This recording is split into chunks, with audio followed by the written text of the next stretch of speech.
Salut les amis, j'espère que vous allez bien, on se retrouve pour une nouvelle vidéo sur Fairy Tail et aujourd'hui on va critiquer, analyser cet épisode 286 qui est sorti légalement entre samedi et dimanche sur ADN, un épisode qui est bien tout simplement parce qu'on avance dans cette quête de ramener Makarov à la maison avec la team d'Erza qui est tout simplement partie en bateau pour commencer son aventure pour aller à l'Empire d'Albalès. Et cet épisode commence directement ni dans la dentelle ni dans le chocolat parce qu'on nous fait une grosse piqûre de rappel, si l'Empire d'Albalès attaque le continent d'Ishgard, c'est fini du continent d'Ishgard, plus de royaume de Furet, plus de Fairy Tail, plus rien, tout simplement parce que leur force de frappe est bien trop grande. Et déjà aux épisodes précédents, cette menace était assez sérieuse puisqu'on a appris que Makarov avait dissous la guilde de Fairy Tail pour une seule raison.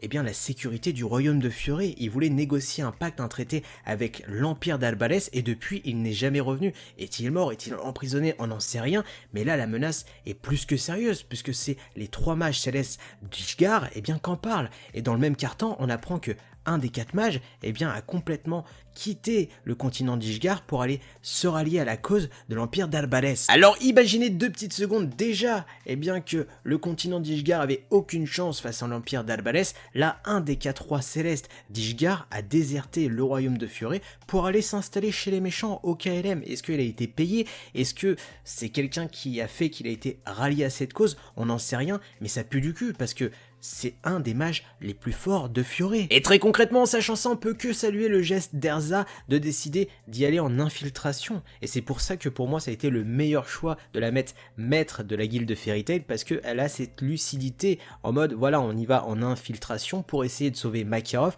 en esquivant tout combat possible contre l'Empire d'Albalès. Et d'ailleurs, on le voit dans cet épisode, au lieu de prendre le chemin le plus court, Erza préfère sécuriser la mission en expliquant à Natsu qu'il faut bien s'infiltrer et non se combattre avec des combats futiles, inutiles qui pourraient risquer la mission et surtout le risque de se faire tuer inutilement. Donc au lieu de prendre le chemin le plus court, ils vont décider de prendre un bateau avec Mess pour contourner un petit peu toutes les difficultés possibles et surtout des combats éventuels. Ils vont faire une escale sur l'île de Caracal puisque Mess a rendez-vous avec un espion là-bas, une île qui appartient ni au continent d'Ishgard ni à l'Empire d'Albalès. Donc normalement les mecs d'Albalès n'ont rien à foutre là-bas, sauf que arrivé sur cette île, des soldats d'Albalès contrôlent l'entrée. Et dans un premier temps, grâce aux boobs de Erza et de Lucy, ils vont réussir à passer sur l'île de Caracal, donc tout va bien se passer, et ça va être un petit peu la bonne ambiance, et ça va faire un petit peu du bien cet épisode pour décontracter un petit peu cette situation qui est tendue comme un string, puisqu'on va avoir une Erza,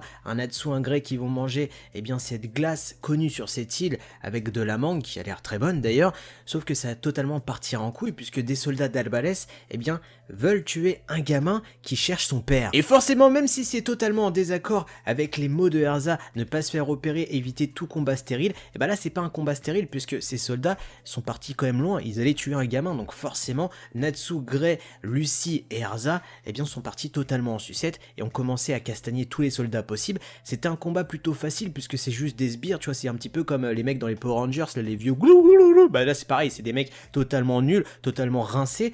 Sauf qu'ils vont tomber sur un os, un mec qui s'appelle Marinolo. Qui je pense a surpris plus d'une personne parce qu'on va pas se le cacher, quand tu vois le type arriver, tu te dis ça va être un sbire qui va totalement se faire déglinguer la gueule, avec son look totalement pété, il va pas faire long feu, sauf que le gars a un pouvoir totalement pété, il va bloquer la magie d'Erza et de Lucy, puisque son pouvoir magique est de bloquer la magie spatiale. Il va faire disparaître Lucy et Erza dans son monde, ce qui va énerver Grey et Natsu, et pourtant eux deux vont pouvoir rien faire contre le premier sbire réel qu'on voit de l'armée d'Albalès. Je sais pas si vous vous rendez compte, la force de frappe qu'ils doivent avoir. Ce mec est le premier mec pété d'Albalès qui arrive à neutraliser Grey et Natsu. Alors on est d'accord, ne dites pas ce que je n'ai pas dit, ça se trouve à l'épisode suivant Marinolo va se faire péter la gueule. Là où je veux en venir, c'est que on n'est même pas arrivé à l'Empire d'Albalès, qu'il y a un type qui arrive à esquiver sans trop de difficulté l'attaque de Natsu et de Grey.